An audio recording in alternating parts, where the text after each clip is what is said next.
सूखी मेड़ अंतिम भाग। न्याय की जीत। सुबह की पहली किरण गांव पर फैली ही थी कि ठाकुर रघुवीर सिंह की हवेली के बाहर लोगों की भीड़ जमा होने लगी। पिछली रात आई सरकारी जीप अब भी वहीं खड़ी थी। दोनों अधिकारी गांव वालों से एक एक कर बात कर रहे थे। मास्टर दयानाथ आगे बढ़े और बोले, साहब, इस गांव में वर्षों से गरीबों पर अत्याचार हो रहा है, लेकिन अब लोग डरकर चुप नहीं रहेंगे। गंगाराम ने भी पूरी घटना बता दी। रामू ने साहस जुटाकर सच स्वीकार किया कि उसने ठाकुर के आदमियों को हरिराम की मेड़ तोड़ते देखा था। कई किसानों ने भी गवाही दी कि हरिराम के साथ लगातार अन्याय किया गया। अधिकारियों ने ठाकुर से जमीन के कागज मांगे। ठाकुर आत्मविश्वास से अलमारी खोलकर कागज ले आया, लेकिन जैसे ही अधिकारियों ने उन्हें ध्यान से देखा, उनके चेहरे गंभीर हो गए।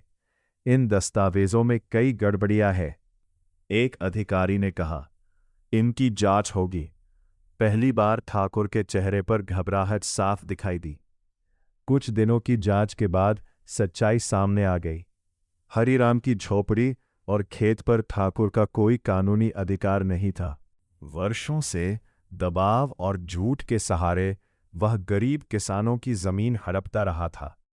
सरकारी आदेश आया कि हरिराम की जमीन उसी के नाम सुरक्षित रहेगी और उसके खेत की मेड़ सरकारी सहायता से दोबारा बनवाई जाएगी।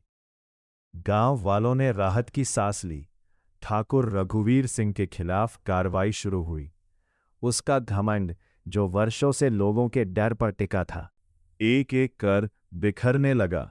हरिराम अपनी नई बनी मेड़ के पास खड़ा था। इस बार उसकी हथेली में सूखी नहीं बल्कि नम मिट्टी थी।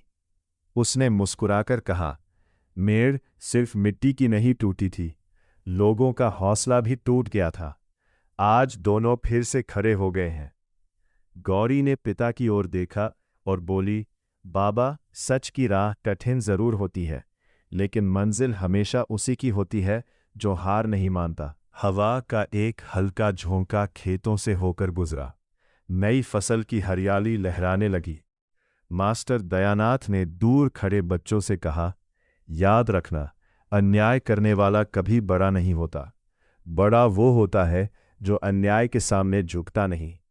हरिराम ने आसमान की ओर देखा। उसकी आंखों में अब आंसू नहीं बल्कि सुकून था।